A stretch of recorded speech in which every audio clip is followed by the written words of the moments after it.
किंवा नमिता ताई.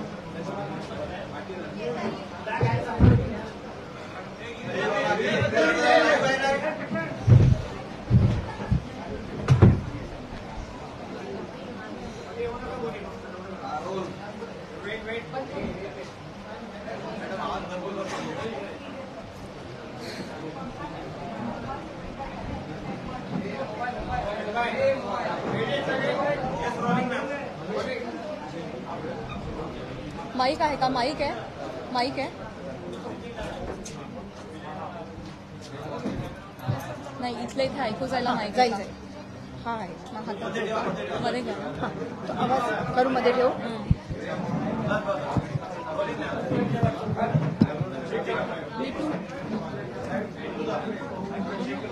Hello hello hello hello hello ऐकू येत आहे? Hello hello hello hello.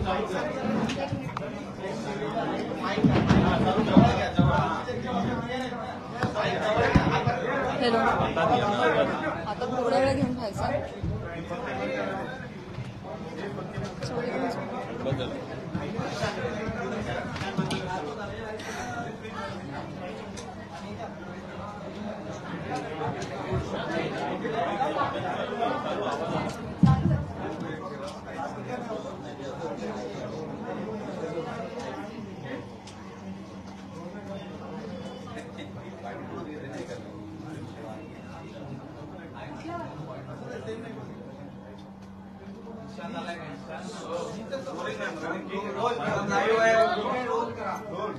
भाऊ येतोय आणि आमच्या वकीलबाई येत आहेत.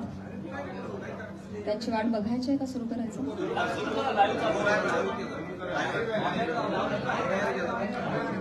सगळ्यांना नम्रतापूर्वक नमस्कार. इतक्या मोठ्या संख्येनं तुम्ही सगळेजण आलात, शॉर्ट नोटीसवर आलात, मनापासून धन्यवाद.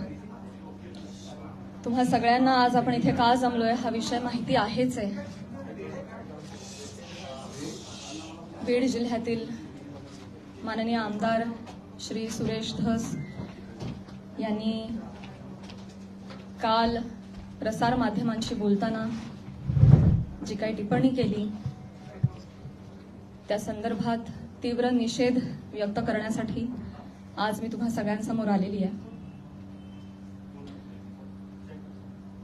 काल नाही तर गेले 1.5 महिन्यापासून हा सगळा प्रकार चालू आहे आणि गेले 1.5 महिने अत्यंत शांततेनं मी या सगळ्याला सामोरी जाते. सगळ्या ट्रोलिंगला, सगळ्या निगेटिव्ह कमेंट्सना. आणि ही माझी शांतता, माझी मूकसंमती नाहीये. मी माझ्यासारख्या अनेक महिला, कलाकार या सगळ्यांचीही हतबलता आहे. हे शांत राहणं तुम्हा सगळ्यांमुळे कुठे ना कुठेतरी आमच्यावर बेतलेलं आहे. एक व्यक्ती आपल्या कुठल्या तरी रागाच्या भरात, उद्वेगाच्या भरात काहीतरी बरळून जाते. त्यानंतर त्या 2 वाक्यांचा मीडिया 1000 व्हिडिओ करतो, तेवढेच शब्द पकडतो, त्याच्यावर 1000 व्हिडिओज बनतात युट्यूब चॅनल्सवर. मग एका सेलिब्रिटीला त्याच्यावर वक्तव्य करणं भाग पाडलं जातं. मग ती बोलते, मग परत पहिल्या व्यक्तीला वाटतं आता आपण बोललंच पाहिजे, मग ती परत व्यक्ती बोलते, मग आता परत बोलणं क्रमप्राप्त होतं कारण आता नाही बोलली का, गप्प बसली का, मागे हटली, मग ही परत व्यक्ती बोलते. ही चिखलफेक चालू राहते, महिलांची अब्रू निघत राहते आणि सगळ्यांचं मनोरंजन होतं. हे होऊ नये, सगळ्या समाज माध्यमांसमोर ही चिखलफेक होऊ नये म्हणून मी यात पडले नाही. मी शांत बसणं हा पर्याय स्वीकारला. या गटारात मी दगड टाकणं योग्य समजलं नाही. ऑल्सो मला असं वाटलं की हा विषय इतका खोटा आहे, ही गोष्ट इतकी धादांत खोटी आहे, त्याला काही बेस नाही. एका सांस्कृतिक कार्यक्रमामध्ये सत्कार स्वीकारताना काढला गेलेला एक फोटो, ती आमची एकमेव भेट, धन्यवाद, हा एकमेव संभाषण, एक शब्द, याच्यावरून एवढी आवई उठावी, त्याला मी का प्रत्युत्तर देऊ? जेव्हा त्या गोष्टीवर मी भाष्य करते 10 लोकांपर्यंतची गोष्टी 1000 लोकांपर्यंत पोहोचतात. ती जर गोष्ट खोटीच असेल तर ती किती काळ टिकणार, त्या गोष्टीला आपण किती महत्व द्यायचं. म्हणून मी त्या गोष्टीकडे दुर्लक्ष केलं. शांत बसणं मी योग्य समजलं आणि याला भरपूर साथ होती ती मी ज्या व्यक्तींबरोबर काम करते, ज्या संचाबरोबर काम करते, माझं कुटुंब, माझा मित्रपरिवार, सगळे आप्तेष्ट, महाराष्ट्रातली जनता, प्रेक्षक ज्यांचं प्रेम आहे माझ्यावर.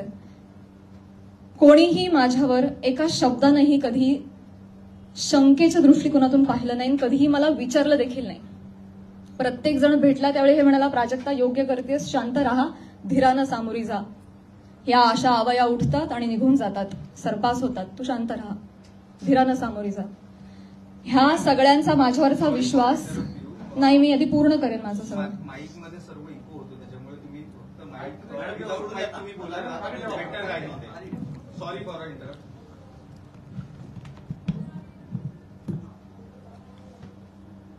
तर ह्या सगळ्या ज्या आवया असतात, जशा निघतात तशाच निघून जातात. असं सगळं असल्यामुळे आणि या सगळ्यांचा पाठिंबा आणि माझ्यावरचा विश्वास इतका दांडगा होता, ही माझ्यासाठी अत्यंत जमेची बाजू होती. त्यामुळे मला माझ्या चारित्र्यावरचं एक्सप्लेनेशन द्यायला समोर यावं अशी गरजच वाटली नाही. आज ही वेळ येतेय, ही अत्यंत नामुष्की आहे आणि ती वेळ आली आहे कारण एक लोकप्रतिनिधी याच्यावर टिप्पणी करतात.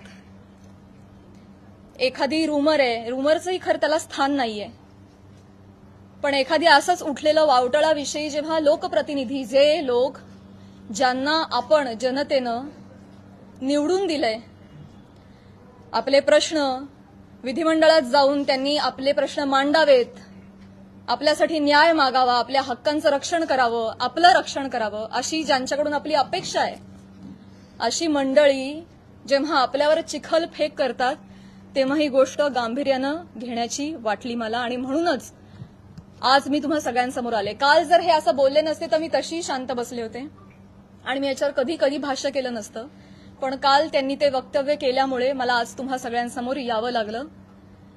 कारण जेव्हा एक लोकप्रतिनिधी असतो जो हजारो लाखोंचं नेतृत्व करतो, लाखो जनता त्यांच्या विचारांना फॉलो करते, जेव्हा ते बोलतात तेव्हा त्यांची विचारधारा लाखोंची विचारधारा होते, ते त्या गोष्टींवर कुठेतरी ठसा उमटवतात आणि खरी आहे असं भासवतात, तेव्हा मात्र ही फार गंभीर बाब होऊन जाते. माझा एक बेसिक प्रश्न आहे सुरेश धस साहेबांना. तुम्ही एक राजकारणी आहात, आम्ही एक कलाकार आहोत. तुम्ही एका दुसऱ्या राजकारणावर कुठेतरी कुरघोडी करताय, टीका करताय, तुमचं जे काय चालू आहे लखलाभ, तुम्ही ते करत राहा. या सगळ्यांमध्ये तुम्ही कलाकारांना का खेचता? आम्हा कलाकारांचा ह्याच्यामध्ये काय संबंध? काय बीडमध्ये काहीतरी कायदा सुव्यवस्थेचा काही प्रश्न निर्माण झालेला आहे, त्याच्यावर भाष्य करत असताना कलाकारांवर गाडी का घसरते? बर, ते इव्हेंट मॅनेजमेंट विषयी काहीतरी सांगत होते की यांच्याकडून शिकावं इव्हेंट मॅनेजमेंट, मान्य. पण मग महिला कलाकारांचीच का नावं येतात? का परळीला कधीच कोणी पुरुष कलाकार गेला नाही का हो कार्यक्रमाला? त्यांची नावं का नाही येत? इव्हेंटमॅनचं तुम्हाला जर एक उदाहरण द्यायचं आहे तर पुरुष कलाकारांची नावं घ्या ना. महिलांची नावं घेऊन अतिशय कष्टानं ज्या महिला अतिशय छोट्या फॅमिलीमधून येऊन संघर्षमय आयुष्य जगत मोठ्या होतात आणि आपलं एक नाव कमवतात, त्यांची प्रतिमा ते असं बोलून डागाळतात. हे कितपत योग्य आहे? तुम्हाला उदाहरण द्यायचे, तुम्ही पुरुष कलाकारांची नावं द्या. पण त्यांनी तसं केलं नाही. त्यांनी त्यांच्या वैयक्तिक स्वार्थासाठी फिल्म इंडस्ट्रीमध्ये काम करणाऱ्या महिलांची नावं घेतली, त्याचा वापर केला, गैरवापर केला. त्यांनी स्वतःचा टीआरपी वाढवण्यासाठी महिलांची नावं घेतली, अतिशय कुत्सितपणे टिप्पणी केली, अतिशय कुत्सितपणे. एक कलाकार म्हणून वेगवेगळ्या शहरांमध्ये जाणं, प्रेक्षकांचं मनोरंजन करणं हे कलाकारांचं काम आहे. आणि फक्त परळी नाही, महाराष्ट्राच्या कानाकोपऱ्यात जाऊन मी याही आधी कार्यक्रम केलेले आणि यापुढेही करत राहणार आणि सगळेच कलाकार करतात. याआधीही हजारो नेत्यांबरोबर प्रतिथयश क्षेत्रातल्या सगळ्या मान्यवरांबरोबर फोटो आहेत. मग तो फोटोचा रेफरन्स उचलून तुम्ही कोणाही बरोबर असं नाव जोडून टाकणार का? हे एक महिला म्हणून, महिला कलाकार म्हणून मला अतिशय ही बाब निंदनीय वाटते. महाराष्ट्रातल्या राजकारण्यांना हे कृत्य शोभत नाही. बरं, ते जे बोललेत ते इतकं कुत्सित आहे. अच्छा, त्या पण येतात का परळीला? अच्छा. कोणाला जर नवा चित्रपट वगैरे करायचा असेल तर परळी पॅटर्न अवलंबावा. त्यांचा जे काय जवळचा पत्ता वगैरे काय म्हणायचंय काय तुम्हाला? तुम्ही फक्त महिला कलाकारांच्या चारित्र्यावर शिंतोडे नाही उडवत आहात, महिलांच्या कर्तृत्वावर सुद्धा तुम्ही प्रश्नचिन्ह उपस्थित करताय. का? कुठल्याही पुरुषाच्या किंवा राजकारण्याच्या कुबड्यांशिवाय एखादी महिला स्वकर्तृत्वावर यशस्वी होऊ शकत नाही का? कष्टांनी आणि मेहनतीनं एखादा माणूस मोठा होतो, याच्यावर तुमचा विश्वास का नाही बसत? ही अशी टिप्पणी करून तुम्ही माझी नाही, आम्हा महिलांची नाही, स्वतःची मानसिकता दाखवताय असं मला वाटतं. आणि ही अतिशय खेदजनक बाब आहे. मला पाणी आणि टिश्यू द्या.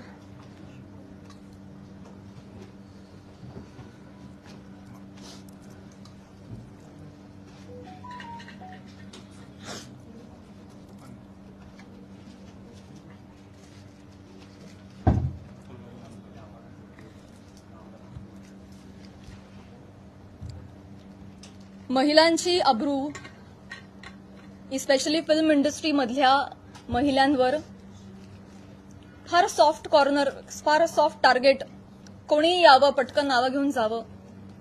तुम्ही तुमच्या राजकारणासाठी मी विनंती करते, तुमच्या वैयक्तिक राजकारणासाठी तुम्ही फिल्म क्षेत्रात मधल्या महिलांच्या नावाचा गैरवापर करणं बंद करावं अशी मी त्यांना विनंती करते. आणि ज्या कुत्सितपणे त्यांनी टिप्पणी केली आहे, या सगळ्या गोष्टीचा प्रसार माध्यमांसमोर हशा पिकवण्यासाठी त्यांनी उपयोग केलेला आहे. हे वागणं महाराष्ट्रातल्या राजकारण्यांना शोभत नाही. ही अतिशय निंदनीय बाब आहे. आणि म्हणूनच ज्या कुत्सितपणे त्यांनी टिप्पणी केली आहे आणि हशा पिकवलाय, प्रसार माध्यमांसमोर कसं बोलावं, काय बोलावं याचं ज्यांना भान नाहीये त्यांना मी विनंती करते की त्यांनी तितक्याच विनम्रतेनं माझी जाहीर माफी मागावी. आणि फक्त माझीच नाही, माझ्याबरोबर अनेक महिलांचा त्यांनी चुकीचं नाव घेऊन उल्लेख केलेला आहे. आणि या गोष्टीचा एक उपयोग करून मी त्यांना हेही सांगू इच्छिते की अशा पद्धतीनं कुठल्याही राजकीय गोष्टीसाठी फिल्म इंडस्ट्रीमधल्या महिलांच्या नावाचा गैरउपयोग होता कामा नये. पुढे जाऊन मी हेही सांगू इच्छिते, मी आज महिला आयोगाकडे तक्रार गेलेली आहे. फोन सायलेंट करा. महिला आयोगाकडे दुपारी तक्रार नोंदवलेली आहे. मी त्यांनाही रिक्वेस्ट केलेली आहे की कायद्याच्या चौकटीत राहून तुम्ही याच्यावर योग्य ती कारवाई करावी. मी देखील कायदेशीर कारवाई करत राहीन. याचबरोबर माननीय मुख्यमंत्री साहेब, उपमुख्यमंत्री साहेब यांना देखील मी विनंती करते, काय या दोन व्यक्ती दोन वाक्य बोलून गेल्या, पण प्रसार माध्यमं तेवढीच दोन वाक्य घेऊन त्याचे 1000 व्हिडिओ बनवतात. इतके वाईट मथळे देतात, हेडलाईन्स देतात.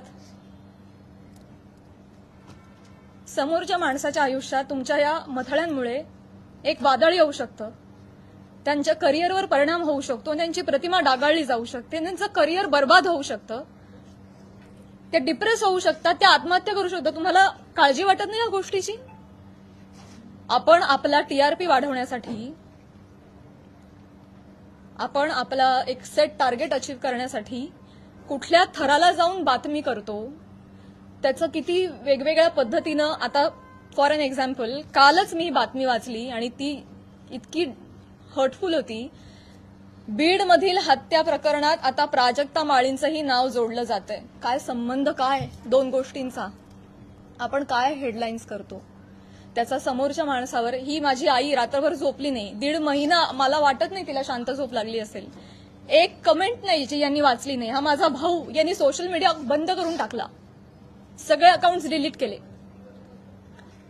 आज हा प्रसंग फक्त माझ्याशी निगडीत राहिलेला नाहीये, हा माझ्या कुटुंबावर त्याचा परिणाम होतोय आणि अत्यंत वाईट परिणाम होतोय. समाजामध्ये अशा पद्धतीनं प्रतिमा डागाळली जाणं एका मुलीची आणि स्पेशली फिल्म क्षेत्रामध्ये काम करणाऱ्या मुलीची, ह्याला तोंड देणं अजिबात सोपी गोष्ट नाहीये. तुम्ही सगळेजण हे समजू शकता. तर तुम्हा सगळ्यांना ही विनंती आणि माननीय मुख्यमंत्री साहेबांना ही विनंती की त्यांनी याबाबत काहीतरी ठोस कारवाई करावी. बेसलेस पुरावा कुठलाही असल्याशिवाय कोणीही बातमी करू नये अशा पद्धतीचे त्यांनी आदेश द्यावेत. या निमित्तानं मी करुणाताईंना सुद्धा विनंती करू इच्छिते आणि हे सांगू इच्छिते की तुम्ही स्वतः एक महिला आहात. तुम्हाला महिलांना होणारा त्रास तुम्ही समजू शकता. या पुरुष प्रधान संस्कृतीमध्ये जर महिलाच महिलांच्या पाठीशी उभ्या नाही राहिल्या आणि चिखलफेक करत राहिल्या तर कसं होणार? मी सांगू इच्छिते की तुम्हाला जी माझ्या बद्दलची माहिती मिळाली आहे ती अत्यंत चुकीची आहे. तुमच्या माहितीचा जो स्रोत आहे तो चुकीचा आहे करुणाताई. आणि आय एम शुअर की इथून पुढे तुम्ही कुठल्याही गोष्टीची खातरजमा केल्याशिवाय, शहानिशा केल्याशिवाय तुम्ही असं वक्तव्य करणार नाही आणि महिलांच्या बाबतीत तुम्ही देखील संवेदनशील राहाल अशी मी खात्री बाळगते आणि ही मी तुम्हाला विनंती करते. आणि मुख्यमंत्री साहेबांना ही विनंती करते की एका कार्यक्रमातला एका मंत्र्याबरोबरचा एक फोटो याच्यामुळे इतकं वादंग उठावं आणि इतकी आवई उठावी आणि त्याच्यावर हजारो न्यूज पोर्टल्सनी, युट्यूब चॅनल्सनी ह्याच्या न्यूज बनवाव्यात आणि वाटेल तसे ते लाईक्स आणि सबस्क्रिप्शन वाढवत राहावेत. त्यांना भीती नाहीये की याच्यावर कोणीही काहीतरी ऍक्शन घेईल म्हणून ते हे करतायत. म्हणून अशा पद्धतीनं महिला कलाकारांची अब्रू वेशीला टांगली जाते. तर याबाबत काहीतरी कडक कारवाई त्यांनी केली पाहिजे. आणि असं जर होत राहिलं, आता 1000 कार्यक्रमामध्ये 1000 माणसांबरोबर नावं जोडली गेली, तर मला सांगा इथून पुढे कलाकार सुद्धा कुठल्याही राजकीय नेत्यांनी आयोजित केलेल्या कुठल्याही सांस्कृतिक कार्यक्रमाला जातील का हो? ते सुद्धा धजावणार नाहीत. पुढची भविष्यातली मंडळी सुद्धा विचार करतील, अरे कलाक्षेत्रात पाठवायला नको पोरांना, ते काय बरं नाही. आमचं कलाक्षेत्र बदनाम नाहीये, ही सगळी मंडळी त्याला बदनाम करतात. आम्ही मनोरंजन करण्याचं काम करतो, तुम्ही आमची नावं मनोरंजनासाठी वापरता, स्वार्थासाठी वापरता, स्वतःचा टीआरपी वाढवण्यासाठी वापरता. हे अत्यंत चुकीचं आहे.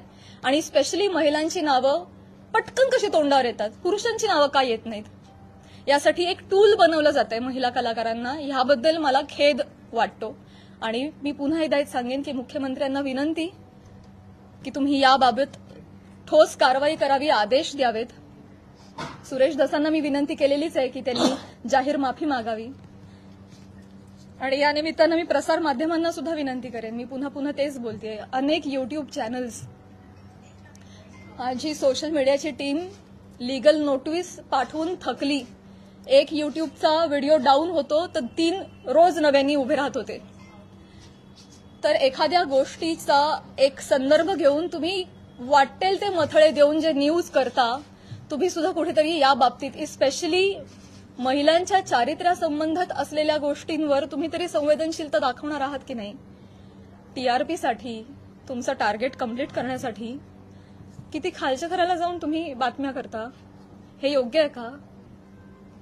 अशी मला तुम्हालाही प्रश्न विचारायचे आणि तुम्हालाही विनंती करायची की आपण सुद्धा एक सभ्यतेची पातळी सोडली नाही पाहिजे.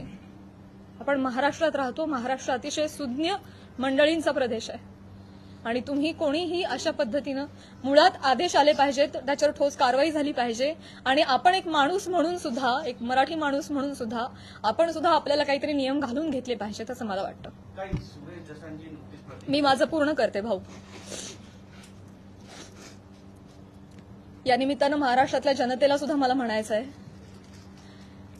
की आपण आता एआयच्या जमान्यात आहोत. सोशल मीडियावर वाटेल तसे लोक व्यक्त होत आहेत. मॉर्फ करणं, video, photo, call recording, fake generate करणं, फेक चॅट्स करणं हे अतिशय सोपं आहे. डाव्या हाताचा मळ आहे. आता हे फार अवघड नाही राहिलेलं आहे. तर महाराष्ट्रातल्या जनतेनं सुद्धा सतसत विवेकबुद्धी जागरूक ठेवावी आणि आपण सोशल मीडियावर कसे व्यक्त होतो याची सभ्यता पाळावी. आपल्या आई बहिणीच्या बाबतीत जर अशी गोष्ट घडली असती तर आपण असं लिहिलं असतं का, असं त्यांनीही विचार करावा. सारासार विचार करून व्यक्त व्हावं. सगळ्यांनीच ही जी बाब आहे ती अतिशय गांभीर्यानं घ्यावी. इथे मी फक्त माझ्या न्यायासाठी नाही बोलत आहे. इथे मी आज सगळ्या सिने क्षेत्रात, कला क्षेत्रात काम करणाऱ्या सगळ्या महिलांच्या वतीनं बोलतीये. आज त्यांचं प्रतिनिधित्व करते असं मी म्हणेन की समाजामध्ये उजळ माथ्यानं जगण्यासाठी आम्हाला एक फ्रीडम असलं पाहिजे, एक मान सन्मान ठेवला गेला पाहिजे. यासाठी तुम्ही सुद्धा ती डिग्निटी पाळणं गरजेचं आहे आणि तो मान सन्मान देणं गरजेचं आहे असं मला वाटतं आणि तुम्ही ते कराल अशी मी आशा व्यक्त करते.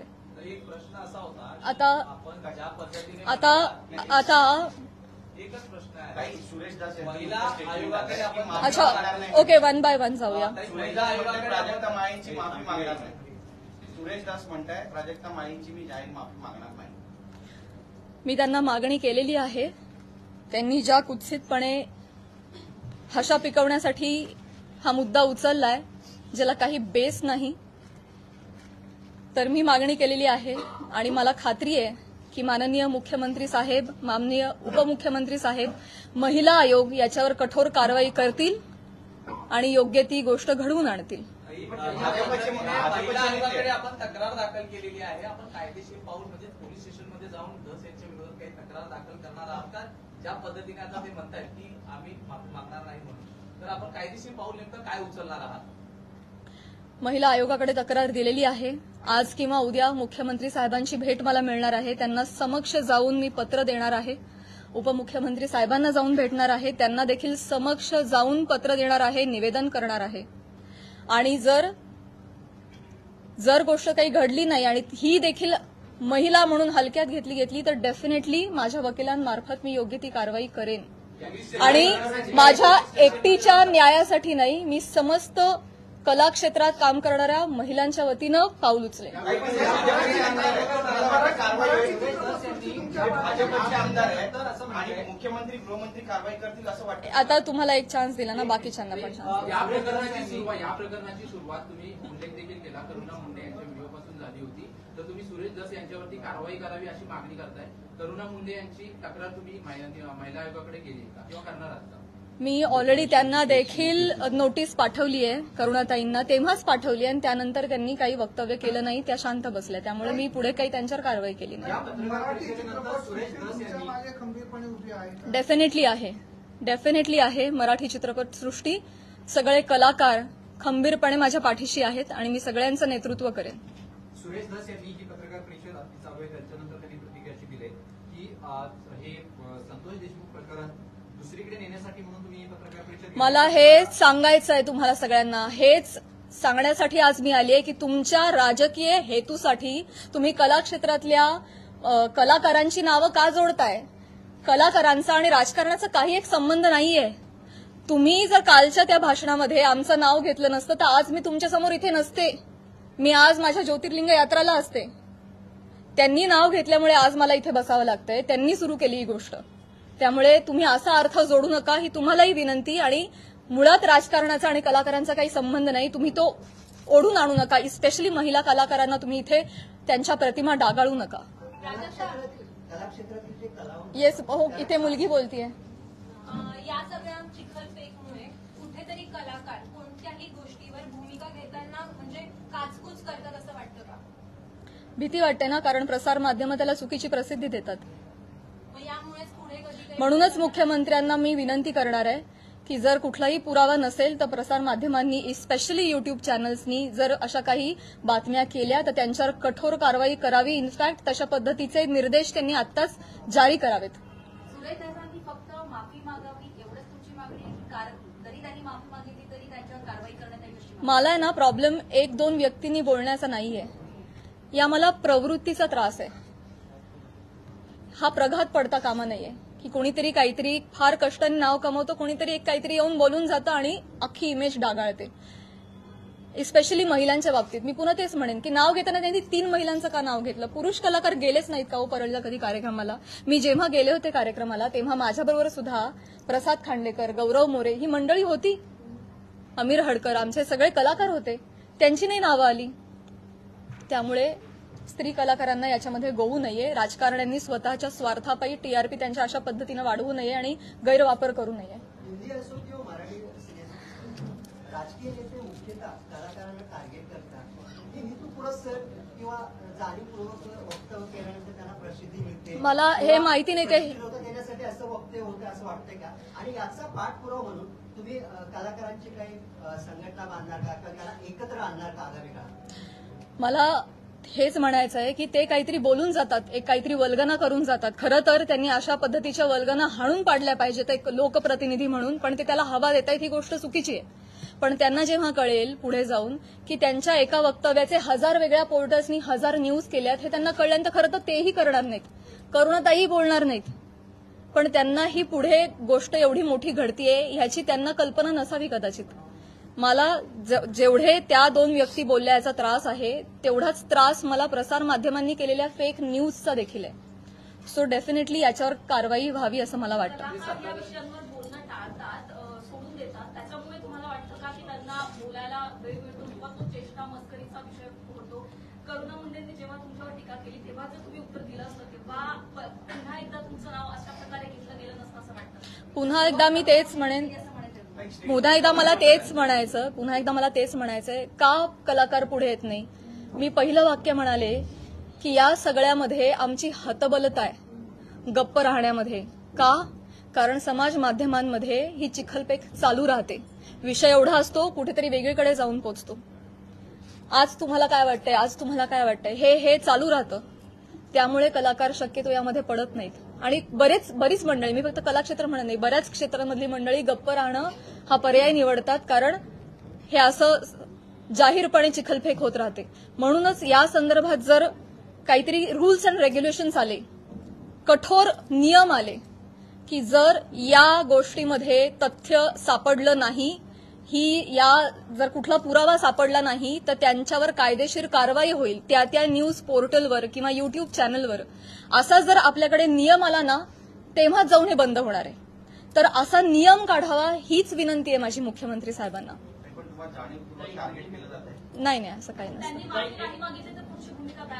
मला हा नियम आणायचा आहे. मला या निमित्तानं प्रसार माध्यमांमध्ये जे काही न्यूज होतात त्याला पुराव्यांची जोड नसेल तर तुम्ही ते करू नका, केलं नाही पाहिजे. ते खोटं आढळल्यास कायदेशीर कारवाई होईल अशा पद्धतीचा नियम आला पाहिजे. हे माझं खरं उद्दिष्ट झालंय. आता स्वागत आहे.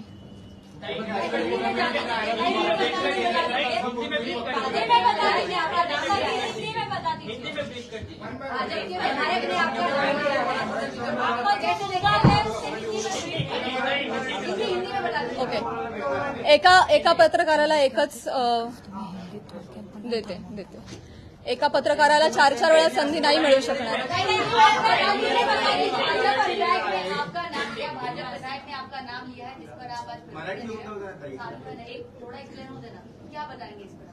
सगळ्यात शेवटी हिंदी बोलू, मराठी अजून 1-2 प्रश्न घेते. सगळ्यात तुम्ही एक प्रश्न विचारला ना? नक्की विचारला नाही.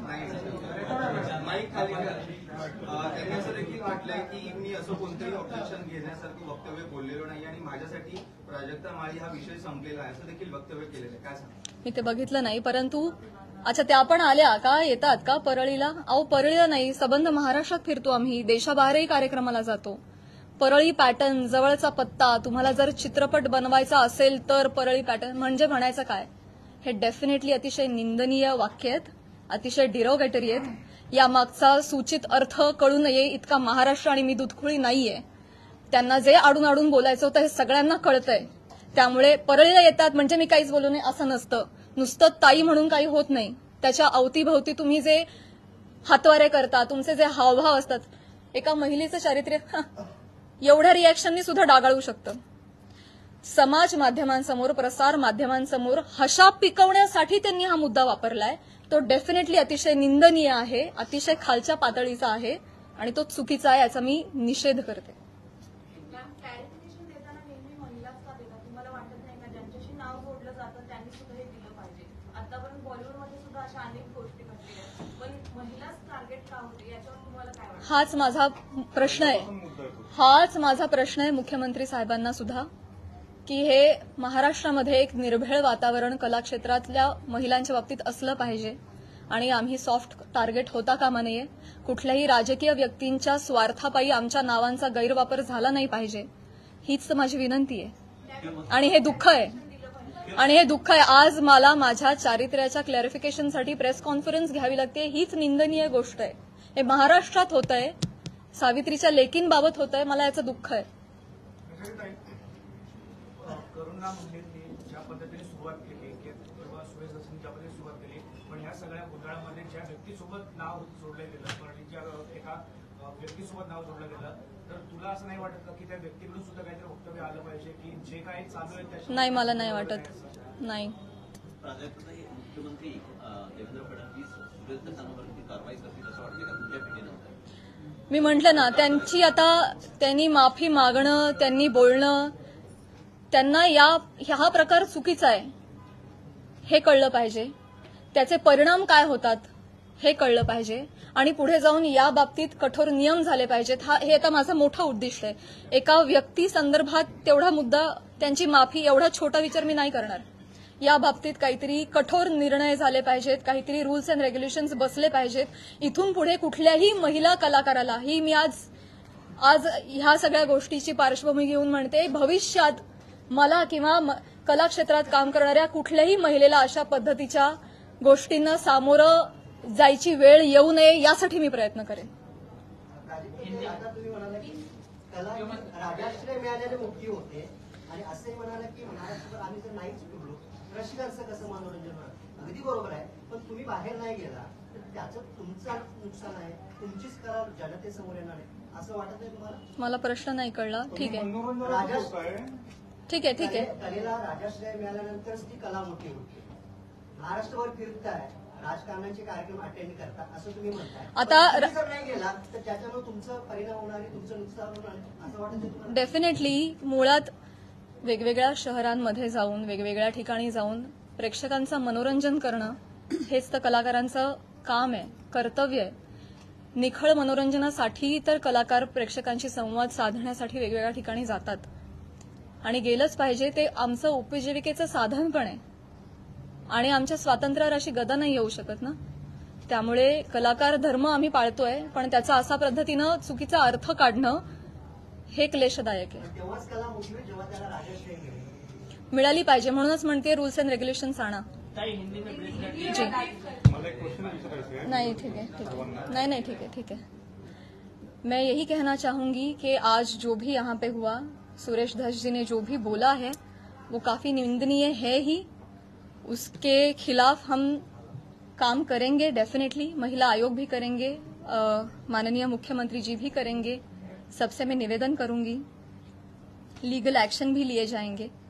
लेकिन इसके परे जाके मैं ये रिक्वेस्ट करना चाहूंगी गवर्नमेंट से कि जो भी एक दो व्यक्ति कुछ बोल जाते हैं, उसके बाद जो हजारों न्यूज चैनल्स, यूट्यूब चैनल्स जो ब्रेकिंग न्यूज बनाते हैं और फेक न्यूज बनाते हैं विदाउट एनी स्ट्रॉन्ग प्रूफ्स, उसके खिलाफ कुछ स्ट्रॉन्ग एक्शन ली जाए, उस पे कुछ रूल्स एंड रेगुलेशंस बनाए जाए, तब जाके ये सही मामले में एक व्यक्ति किसी को सॉरी बोल देता है और मामला खत्म हो जाता है. इतना छोटा ये नहीं होना चाहिए. इसके परे जाके हमारी गवर्नमेंट ने महिलाओं के हित के लिए उनके अगेंस्ट जो ये फेक न्यूज बनती है उसके खिलाफ उन्होंने कठोर रूल्स एंड रेगुलेशंस बनाने चाहिए. ये मेरी उनसे रिक्वेस्ट है. आपकी इस मामले में सीएम और डीसीएम किसी से बात हुई है? जी, आज सुबह मैंने उनका टाइम लेने के लिए फोन किया था और हमारी बात भी हुई. जी जी, और उन्होंने भी ये बोला कि ये नॉनसेंस मैं भी बिल्कुल टॉलरेट नहीं करूंगा और मैं आपको प्रेस कॉन्फ्रेंस लेने से नहीं रोकूंगा। आप प्लीज जाइए, प्रेस कॉन्फ्रेंस लीजिए। मैंने ऑलरेडी धस जी से बात की है और ये नॉनसेंस हम कोई भी टॉलरेट नहीं करेगा और मैं आमने सामने जाके भी उनसे ये बात करूंगी। कार्रवाई करने का उन्होंने कोई आश्वासन दिया है सीएम? मैं बोलूंगी कि कार्रवाई क्या होता है। एक व्यक्ति सॉरी बोल के निकल गया, इतना छोटा ये नहीं होना चाहिए। ये आगे जाके हो ही नहीं, इसलिए कुछ कार्रवाई होनी चाहिए। आपने महिला आयोग में भी शिकायत जी। शिकायत में आपने क्या मांग की? इस पे कार्रवाई होनी चाहिए और इस पे रूल्स एंड रेगुलेशंस बिठाने चाहिए, यही लिखा है। क्या सोशल मीडिया पे आपको बहुत परेशान किया जा रहा है, उस पर भी आपने बात? मैंने ये बोला अभी, महाराष्ट्र के सारे जनता को मैंने अपील किया है कि हम भी एक डिग्निटी मेंटेन करें। क्या लगता है प्राजक्ता जी, आपको क्यों टारगेट किया जा रहा है? कुछ टारगेट नहीं किया जा रहा, ठीक है। सुरेश दत्त कह रहे हैं कि वो माफी नहीं मांगेंगे, इस पर आपको क्या कहते हैं? मैंने बोला, सिर्फ माफी की मैंने बोला। जय हिंद, जय महाराष्ट्र।